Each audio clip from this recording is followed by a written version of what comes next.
c'est utile de se connaître en termes de tendances naturelles. Vous êtes un vaisseau qui est unique. OK, fine. Qu'est-ce que ça veut dire? Ça veut dire que vous avez des traits de personnalité qui vont créer des tendances. Certaines tendances automatiques vont vous aider dans certains moments. Ça va vous aider sur votre branche de gauche. Puis il y en a d'autres, des fois, ça va vous nuire. Ça dépend des personnes. Plus vous vous connaissez, plus vous savez que vous allez avoir certaines petites tendances. Je vous nomme les 5 traits de personnalité. Ça va faire une petite révision. J'en ai parlé souvent dans les médias sociaux. Premier trait, neuroticisme, quantité d'émotions négatives. Donc, il y a 2 sous-traits. Le retrait, c'est-à-dire si vous avez des émotions négatives, votre tendance est de vous recroqueviller, de prendre du retrait, ou la volatilité, comme par exemple la colère, se fâcher. C'est des fluctuations émotionnelles. Alors, est-ce que c'est bon le neuroticisme ou c'est pas bon pour la branche de gauche-droite? Il n'y a pas de trait pas bon ou bon.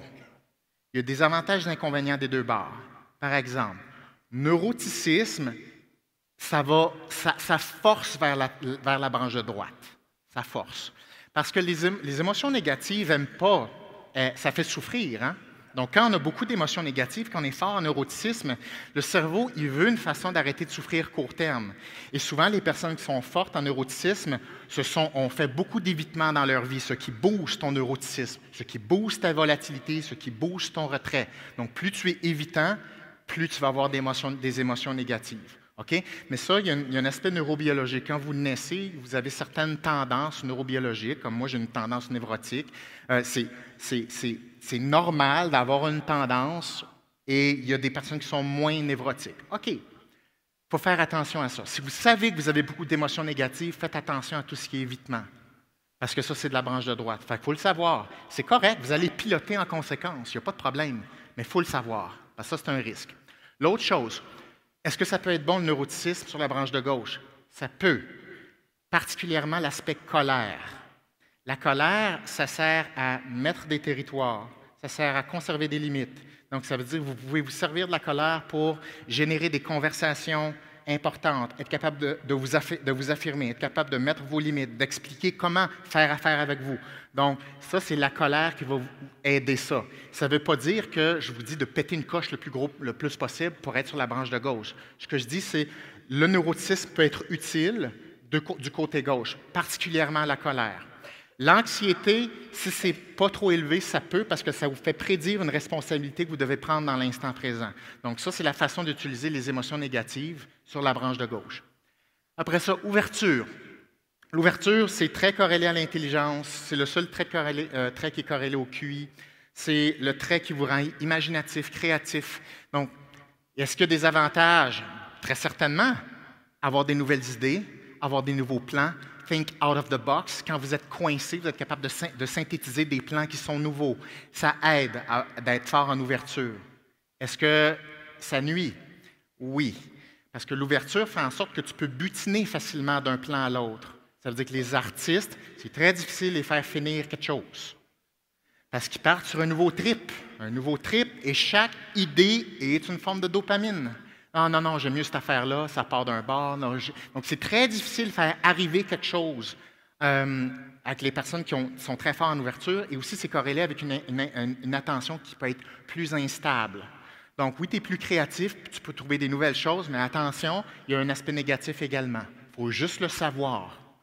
Après ça, l'extraversion.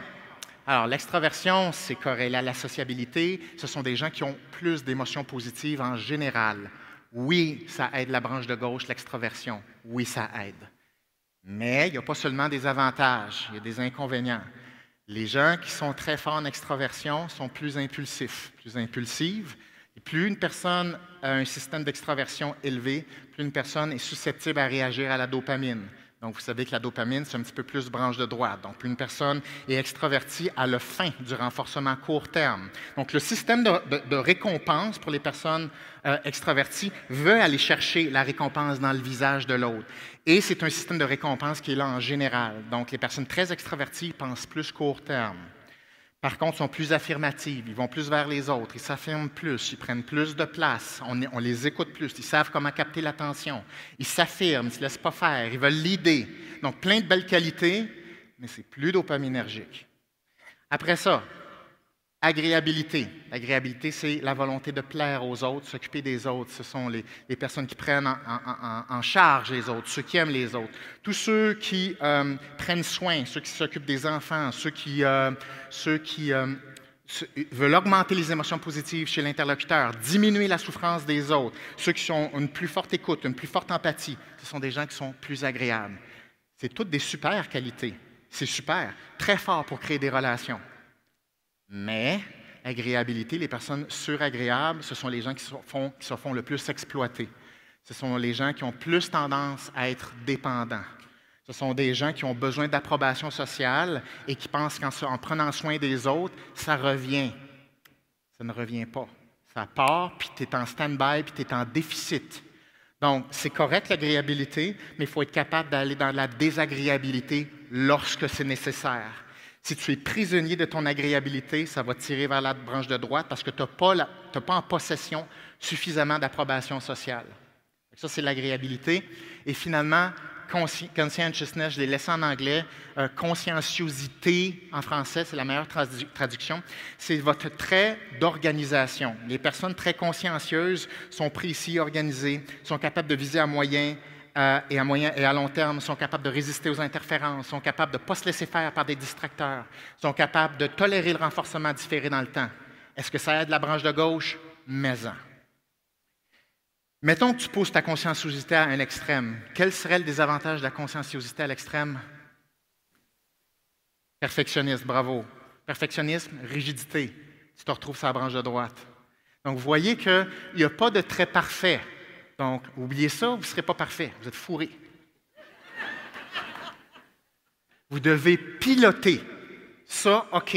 Piloter, ça, c'est correct. Être conscient, ça, c'est correct. Mais vous n'avez pas un preset. Moi, j'ai le preset de branche de gauche. Il n'y a pas de preset de branche de gauche.